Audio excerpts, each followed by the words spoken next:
Now it's on. Perfect.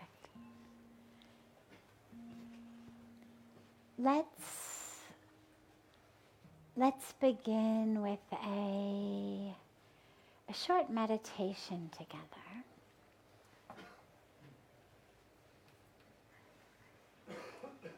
Find a position that you can sit in comfortably without having to move or change positions.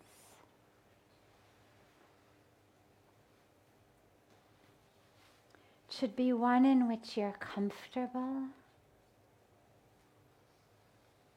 and the spine is straight but not rigid.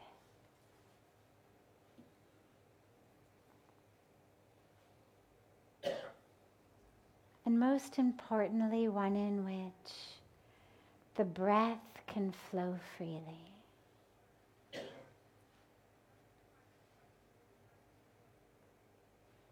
Draw the awareness inward.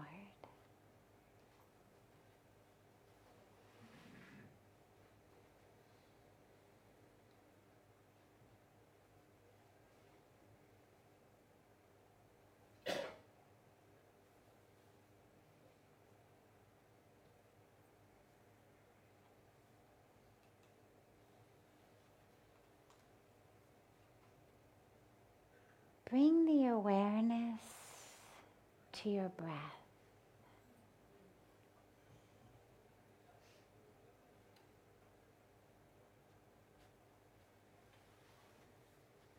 Don't try to change the breath, but just draw the awareness fully into it.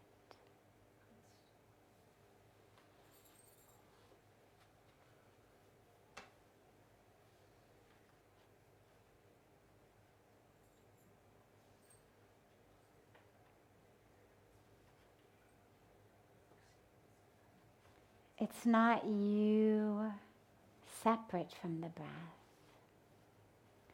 It's an awareness that merges fully into the breath. So for a moment there is nothing but breathing.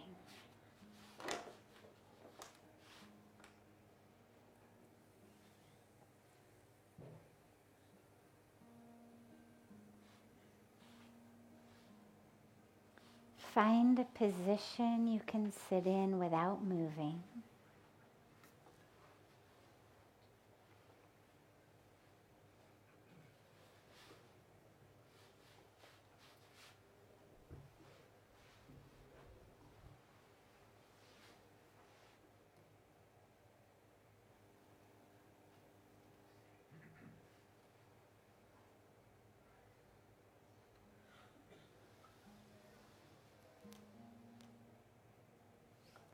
Draw the awareness fully to the breath. The mind goes where the body goes. So stop the body from fidgeting and moving.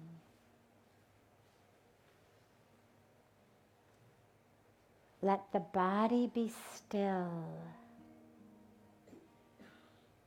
So the mind has an opportunity to become still.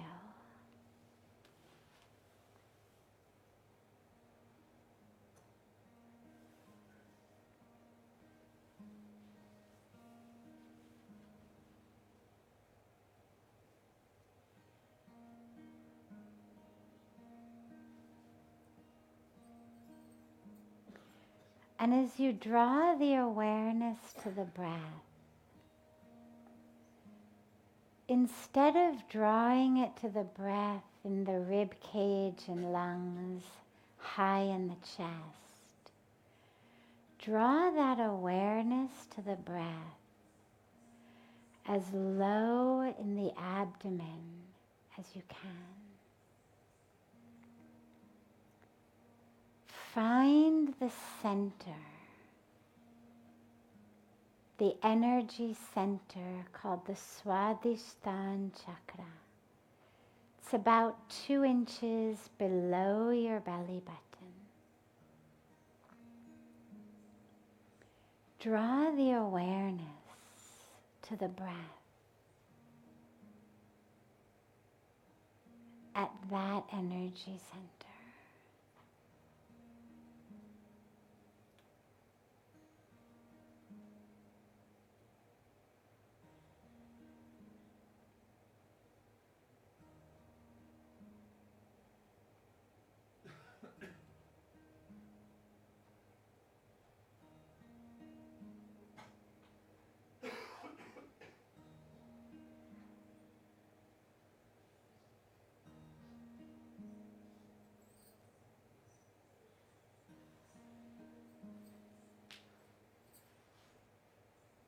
As you inhale and exhale, keep the awareness of the breath as it's flowing in and flowing out. Keep the awareness at that energy center, just about 2 inches below the navel. As you inhale, feel that energy center expand. Feel the breath flow into that energy center.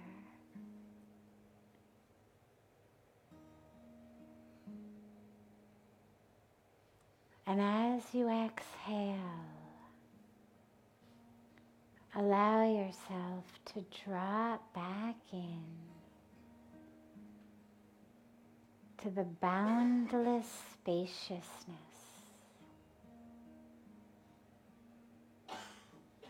in that center of the being.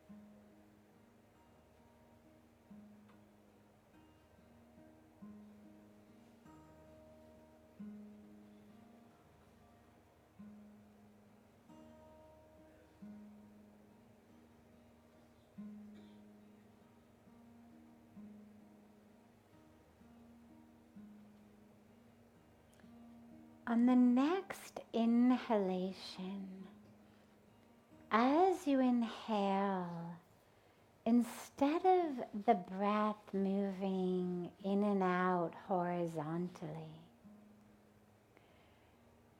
allow the breath to rise vertically within you.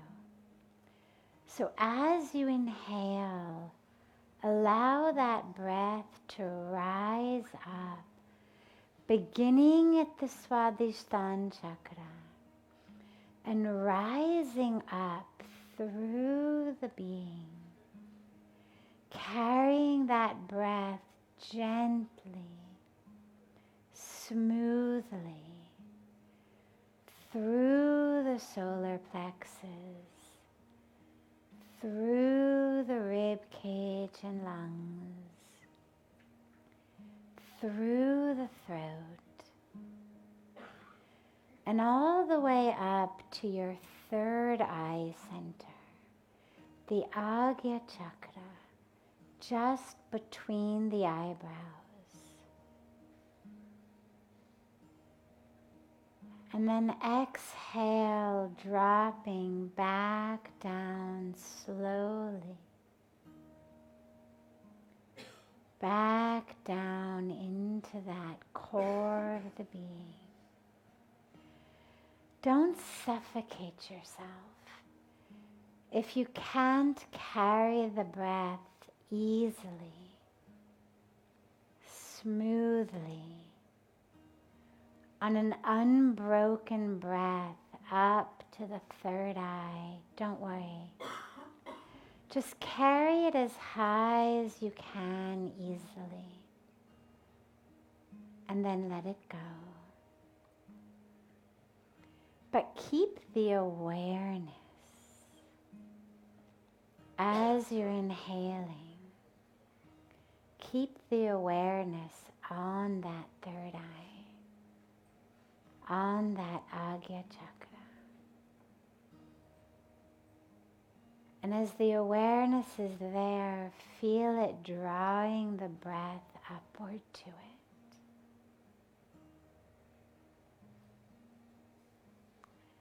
And on the exhalations,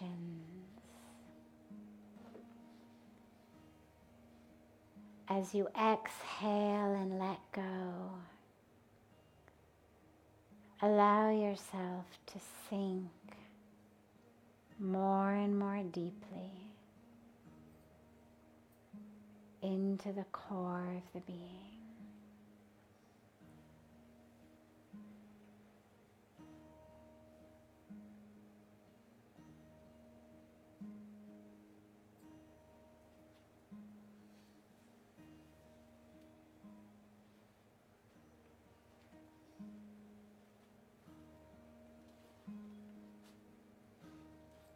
If you find that the mind still wanders, you can give it a very gentle mantra of so hum. You can chant silently to yourself, so, on the inhalations as the breath is rising, and hum on the exhalations as you're sinking deeper. It means I am that. I am the creator. I am the creation. So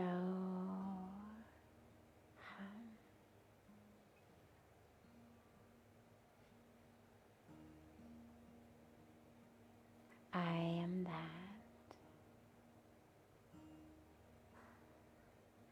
I am one with everything.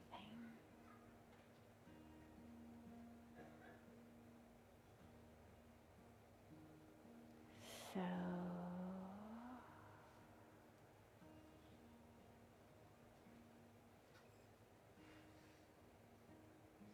hum.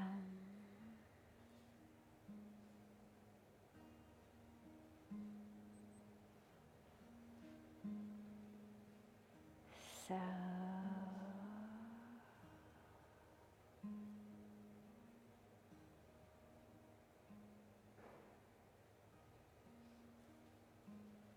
hum.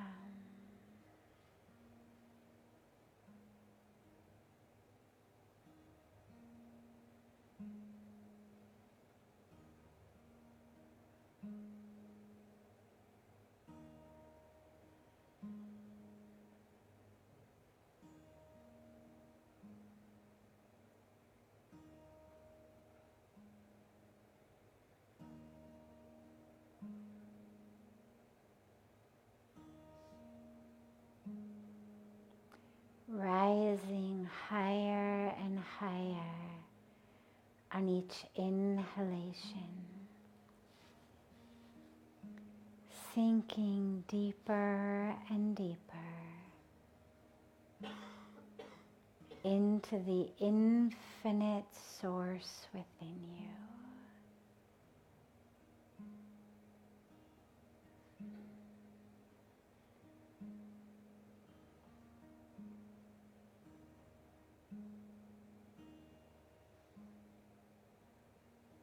Higher and higher on each inhalation,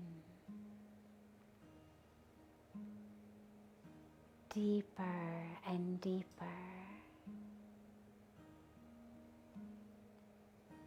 on each exhalation.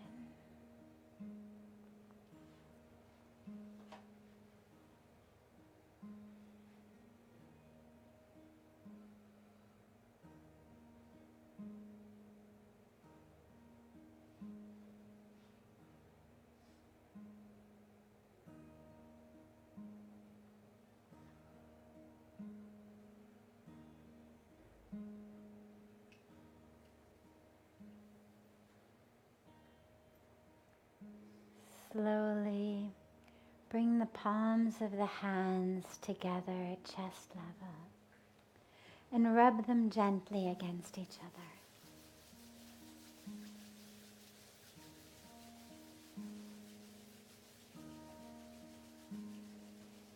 Press the palms of your hands into your closed eyes.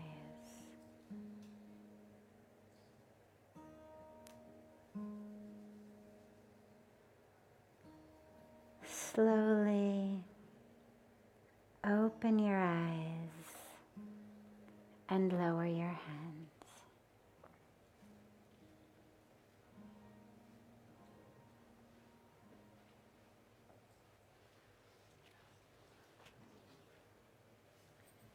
Welcome again to satsang. We'll begin as always with a question that's come in advance. You can sit right in front if you'd like. You want to come sit right in front?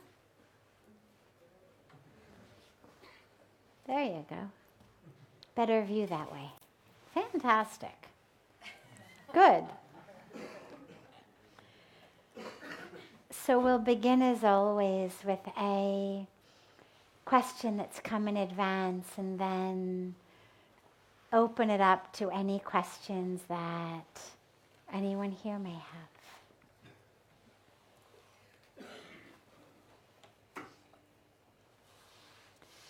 When I open myself to compassion for children, animals, etc., I suffer. How do I open myself to compassion without suffering?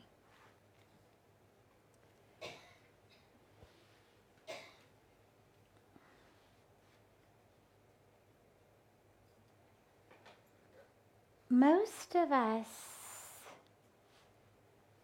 think about two options of how to live. One way is the closed way, the way that I am separate from the world.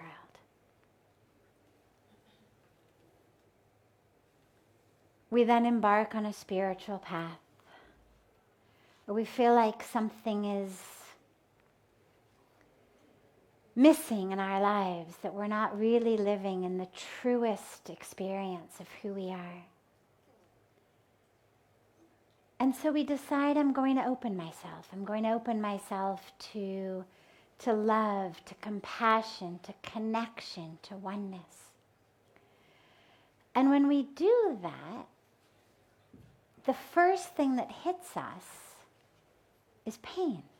Oh my God, all the suffering, the hunger, the thirst, the homelessness, the violence, the deprivation. And a lot of us feel really stuck between these two worlds. Either I protect myself in this illusory bubble that keeps me separate from the world, separate therefore from my truth of connection and oneness, but at least keeps me theoretically safe from suffering.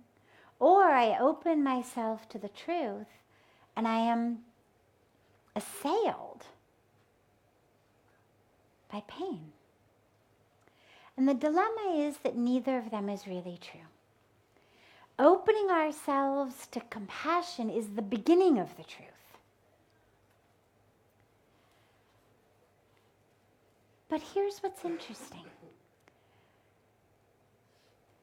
when we open ourselves to compassion, to oneness, to connection, it's not only to people's pain. There's a lot of joy in the world. Yes, there's death, and yes, there's life. And yes, there's horrendous acts of nature. There's fire, there's earthquake, there's floods. And yes, there's blossoming of flowers. There's trees giving fruit. There's sunrises and sunsets and beautiful formation of birds flying together over the banks of the Ganga water as we sit on the arti, the banks of Ganga for the arti. And yes, there's lack.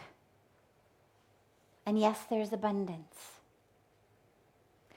And interestingly, when we open ourselves to compassion, it seems to be this magnetic pull only toward the negative.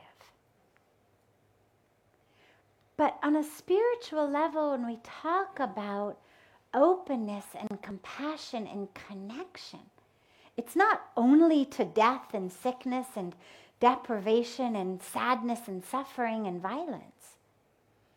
It's also to joy and health and love and life and creation. And if we are experiencing compassion only for those who are suffering, then we haven't really opened ourselves to the fullness and the truth of all of creation. All we've done is taken our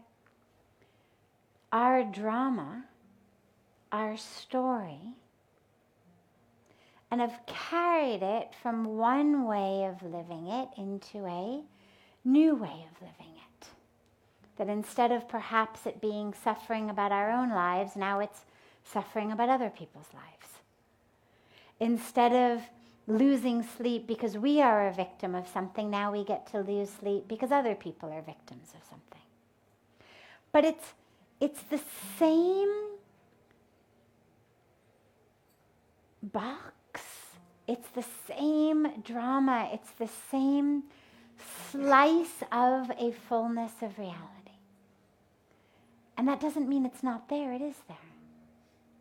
And yes, compassion includes openness to the night as well as the day, to death as well as to life.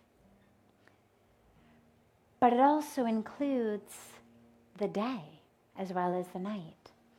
It includes the life as well as the death. It includes the joy as well as the suffering. And so on our path of opening to compassion, it's important to put into practice opening to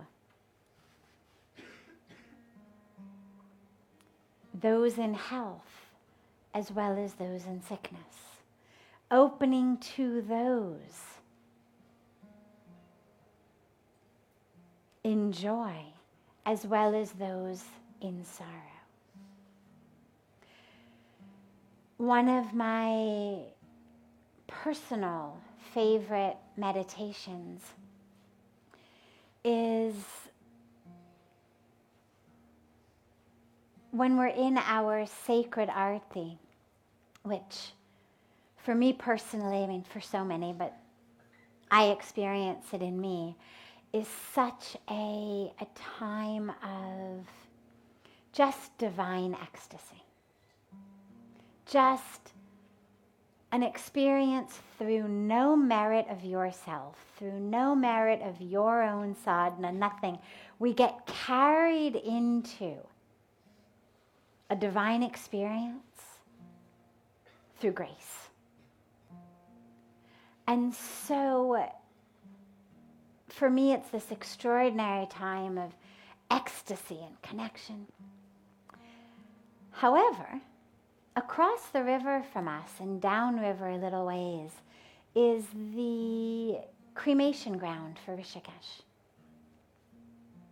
And according to Hindu tradition, cremations have to take place prior to sunset. They have to begin prior to sunset. You don't start a cremation late in the night. And so a lot of them are still burning when the arti is on, because they've been begun just in time before the sunset, but a cremation takes several hours. And I remember the first time I noticed it, and I was shocked, and I was immediately horrified, because I thought, oh my God, what must it feel like to be standing there over the funeral pyre of a loved one, watching these people across the river have the audacity to celebrate, to sing and to dance and to be joyful. I mean, when we are mourning, when we've lost a loved one, it's like, how dare the sun rise and shine? How dare these people sing and dance and celebrate my loved one has just died? Our world has stopped, and we sort of expect that the natural world should stop as well. And I was horrified, and I felt very guilty at having the audacity to be singing and celebrating and joyful while these people were mourning. And then I realized that actually one of the beautiful aspects of the Indian tradition is that there isn't these lines and these boxes between life and death, between joy and sorrow. That it's all part of this oneness of experience. And from that moment on, as I'm in the arti, if I look out and I see a cremation going on, normally I keep my eyes closed in the arti, just in ecstasy. But if I notice that there's a cremation, I will purposely keep my eyes open and try to keep them fixed on that funeral pyre. And try in that moment to see whether in my consciousness, it's not about me celebrating in joy over here and experiencing sympathy for those who are over there, but can I actually be in my meditation the one who is standing there burning their loved ones? And then you can take it a step deeper. Can I also be the one in the funeral pyre? Can my meditation go so deep that without losing, I'm not losing the me who's here in the arti. So it's not letting go of the joy and the celebration and the ecstasy, but it's, can my consciousness expand enough? Can I create enough space in my awareness of self to be celebrating over here, in ecstasy over here, and mourning over there, and burning over there? Because that experience of being the one who is celebrating in life, in joy, in ecstasy, and the one who is perished and burning, and the one who is mourning the death and the burning. They are all parts of exactly the same, call it a spectrum, call it an ocean, call it a field, whatever term we use, it doesn't matter, but they're all part of the same simultaneous reality of truth. And so when we open ourselves to compassion, it's not, I leave my place over here in celebration and I bring myself exclusively into the place over there mourning. That's not compassion. That's just a different false identification. Over here, I was identifying only as the one in joy. Now I'm identifying only as the one suffering. Both are false. Can I open myself to the lack of separation between me and the one who is suffering, while I also open myself up to the lack of separation between me and the one who is celebrating?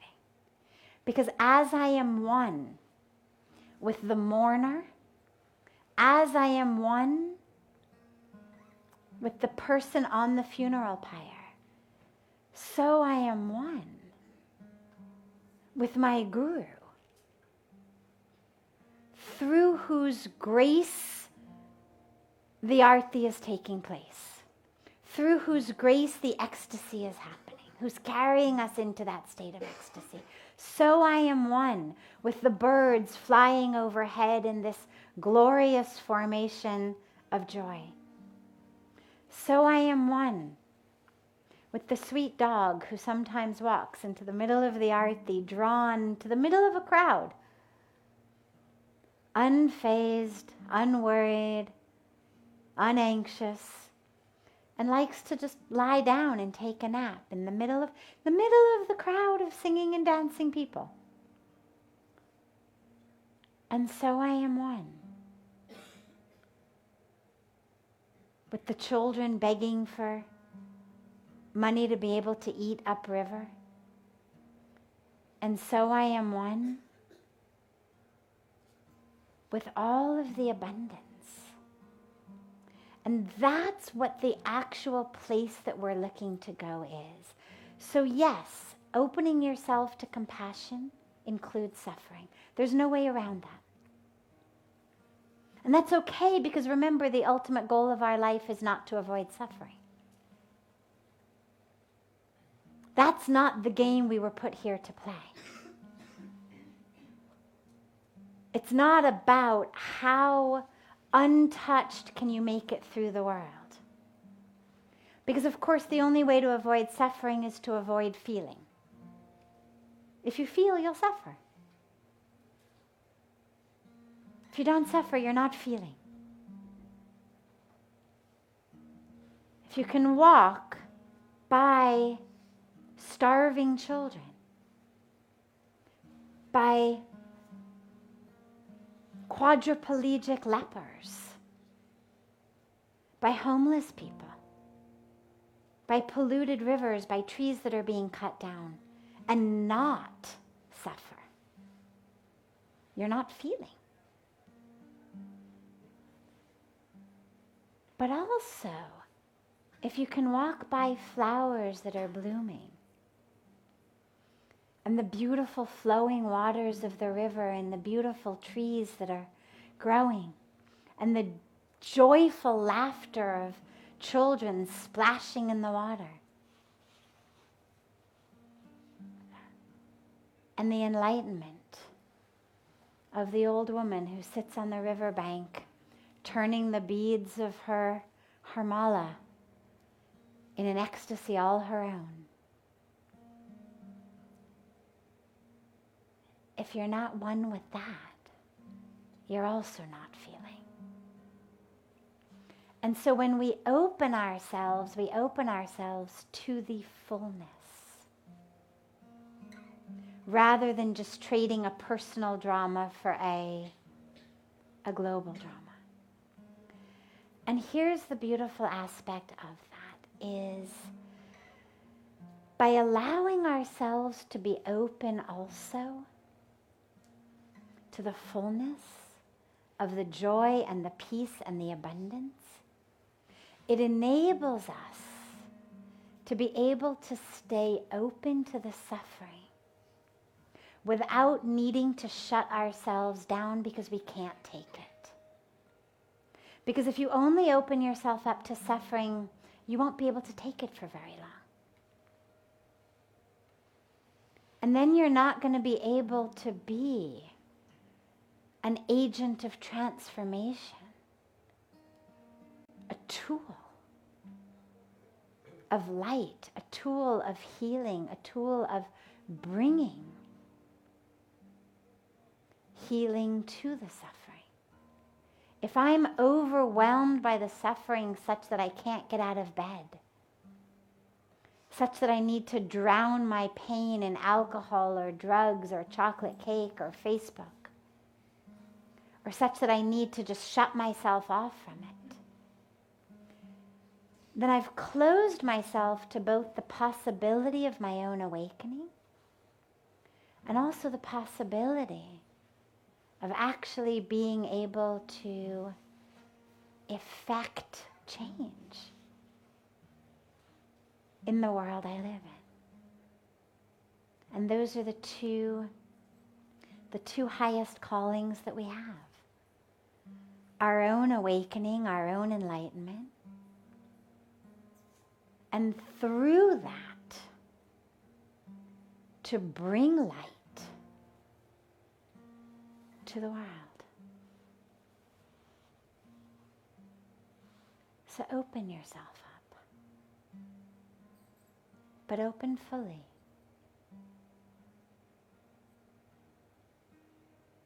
And when the suffering starts to feel too much, go sit in a meadow of wildflowers and be open to that. Watch the sunset, be open to that. Spend half a day in a kindergarten, be open to that.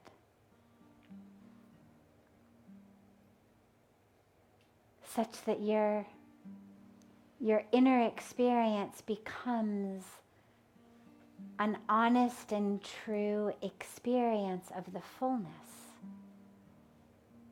of the world we live in.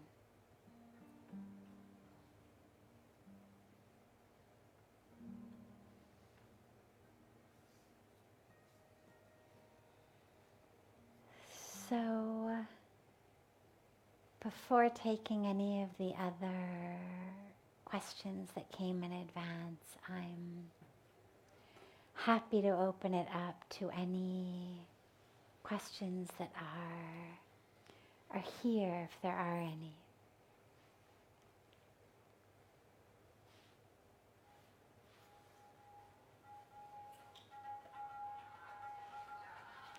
Well,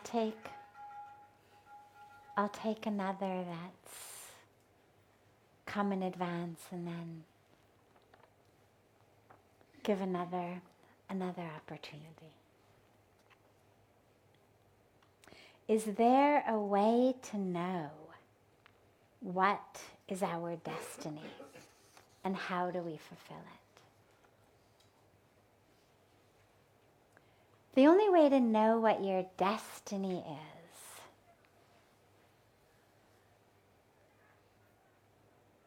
is to be open to the signals of the universe, to be open to the signals of the divine wisdom. As I always say, that wisdom that makes a caterpillar know when it's the right time to become a butterfly, that makes a seed know when it's the right time to sprout. Be open to that wisdom. And also to co-create it. Because our destiny is not something that comes wrapped up in our DNA. You can't do anything about your eye color. It was determined. It was determined when your chromosomes came together and you had whatever you had from your mom and you had whatever you had from your dad, and brown beats blue if you've got two of them, and so we know how the genetics works. Here's your eye color. Here's your hair color. Here's approximately how tall you're going to be, assuming you were nourished as a child. But beyond a very small handful of things, and beyond some of the karma that we bring in from past lives, beyond that, We are creating our destiny.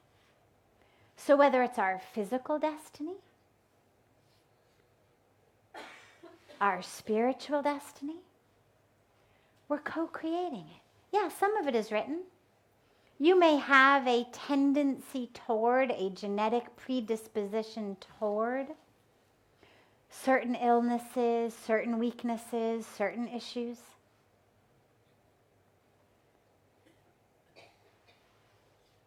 Most of it, live a healthy lifestyle, find yourself a good Ayurvedic doctor or naturopath or somebody to keep the physical body in balance. Most of it can be, if not averted, completely minimized on some level, aided on some level. It's not that we come in with genes and we're victims of them. We co-create it. We co-create that gene expression. Yes, there is DNA. And then yes, there is all of that which we put in, what we eat, what we drink, what we think, how we live. That which is flooding our brains, that which is flooding our bloodstreams through our thoughts, our beliefs, our feelings, our stress levels. The chemicals in our food. And then, of course, there's our non-physical destiny. And again, we're co-creating it. Yes, we come into this world with some past life stuff, horoscope stuff. You can't rewind what stars you were born under. You can't be born again under a different constellation. But again, like our DNA, what that gives us is predispositions, likelihoods, strengths, weaknesses. But it's not giving us an actual blueprint for this is exactly what every brick in the temple of you is going to look like. This is what your elevation will be. This is what your final product will be. No. It's just giving you probabilities, giving strengths, giving weaknesses, giving likelihoods, giving predispositions. But we are co-creating that. And so our ultimate purpose on the highest level for all of us is to wake up. And when you wake up, when you really wake up to the truth of who you are, when we really let go of our attachment to all of the not self, all of those voices that have set up shop in our brains, that have convinced us over the years that somehow they are in charge. You know, in some cities have these laws about, if you've been encroaching on someone's land for long enough, you have, the law of possession, like you've been there and it's illegal to evict someone after they've been squatting on your land for a certain number of years. Some cities have those laws, some don't. But your mind definitely doesn't have those laws. But we act like they do, as though somehow these false perceptions, these voices that are not our true voice, just because they set up shop there decades ago, that somehow they have this right of tenancy, this right to exist there, just because they've been doing it.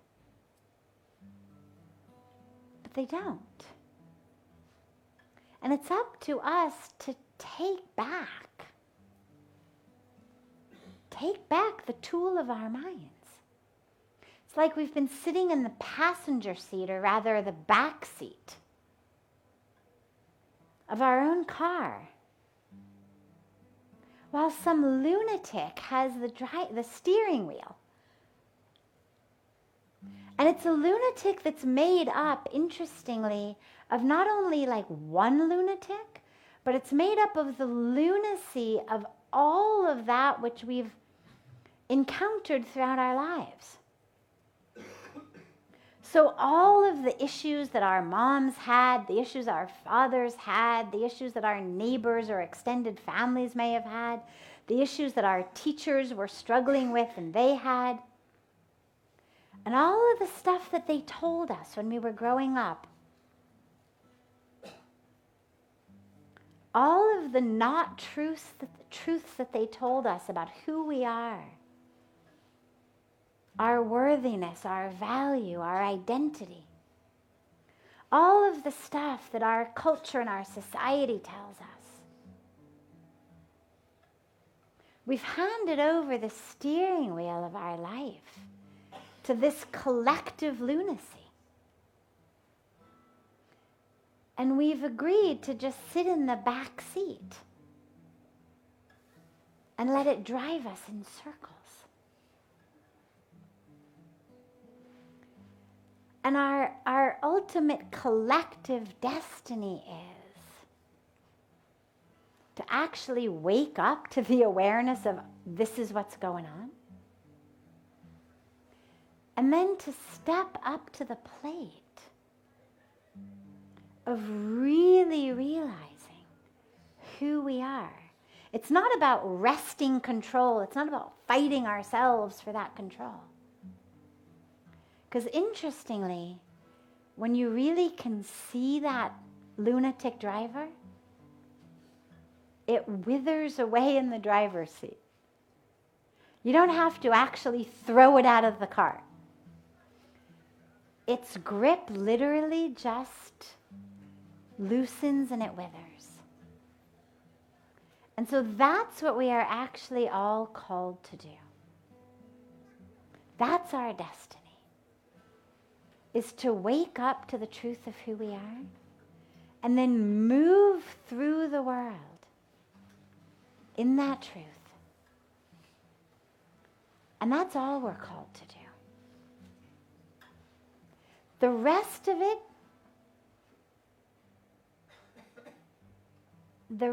it is the actions that we do when we are awake,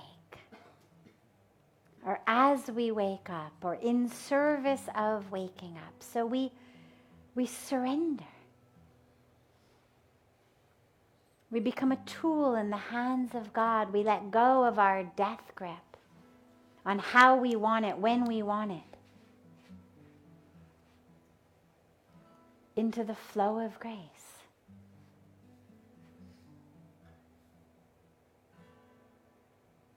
We let go of all of that false identity, of the voice in our head that says there is something wrong with this moment. There is something wrong with me in this moment.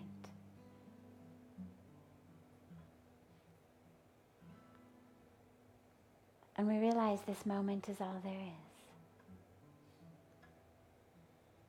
And we realize the perfection of this moment and the perfection of us in this moment. And then our destiny just happens. The caterpillar doesn't worry. But how do I know? How do I know when I get to become the butterfly? How do I fulfill becoming the butterfly? All it has to do is stay quiet enough that it can hear that signal that says finally, climb the tree. And in the same way, we just have to stay quiet enough. And we'll fulfill it. And the last piece that's important to mention is, it may not even become apparent to us as we are living that we are fulfilling our destiny. We may not even necessarily know the ripple impact of what we are doing. Because the other thing that we're not here for is to make sure that we get lots of appreciation from the world around us, to make sure that we get lots of acclaim from everyone saying, oh, wow, thank you. And so, as we fulfill our destiny, we may have no idea of the ripple impact of what we are doing on the world. Rosa Parks had no idea. And she didn't get on that bus and say, I know. It is my destiny to be a leader of the civil rights movement of America. She just knew.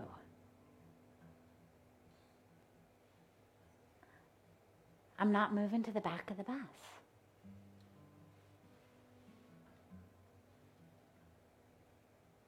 What that ripple impact was going to be, she didn't know. And that wasn't even the intention. All she had to do in that moment was be grounded and anchored in the truth of who she was, that knew that she was worthy of occupying her place on planet Earth. Right there, exactly where she was sitting in that moment. And that neither was there anything wrong with the moment, nor was there anything wrong with her.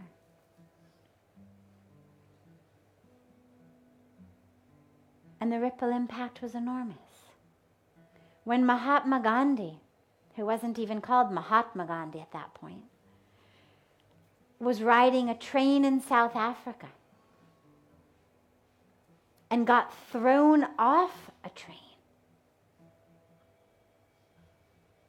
for not being of the right color to be sitting where he was sitting.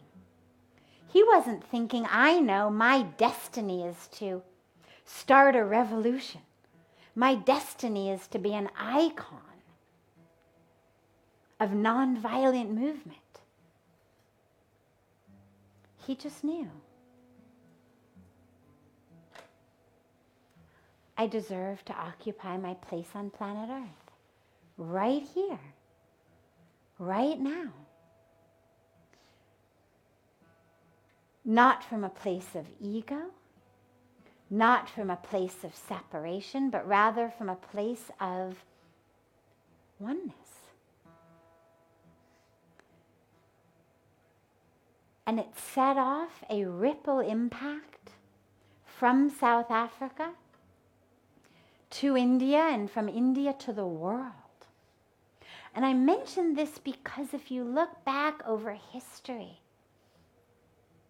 at some of the greatest leaders, at those whose ripple impact was perhaps the largest and the most powerful,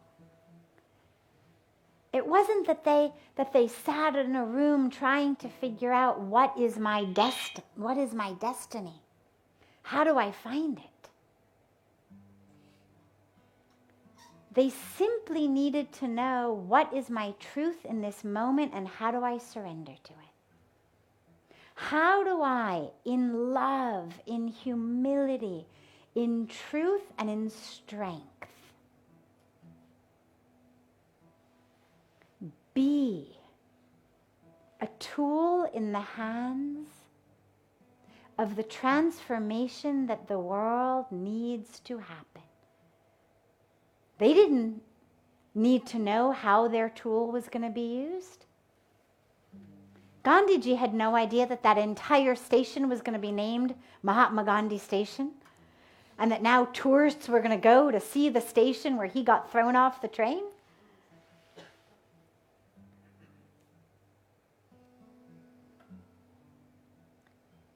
It's not about that. It's about living our truth, opening ourselves to our truth,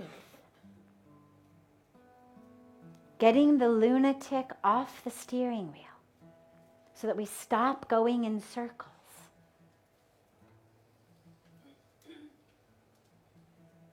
And have that grounding in love, in humility, in surrender, and in strength.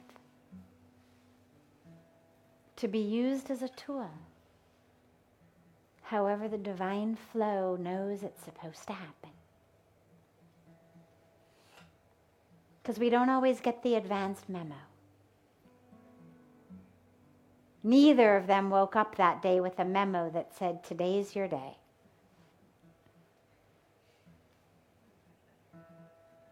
Every day was their day. And that's our destiny. It's to make every day the day that we wake up. We ground ourselves in love and truth and humility and surrender and strength. And we move from there. And we let the universe take care of the ripple in the ocean. We just worry about our impact, where we are, when we're there, and the rest will take place automatically.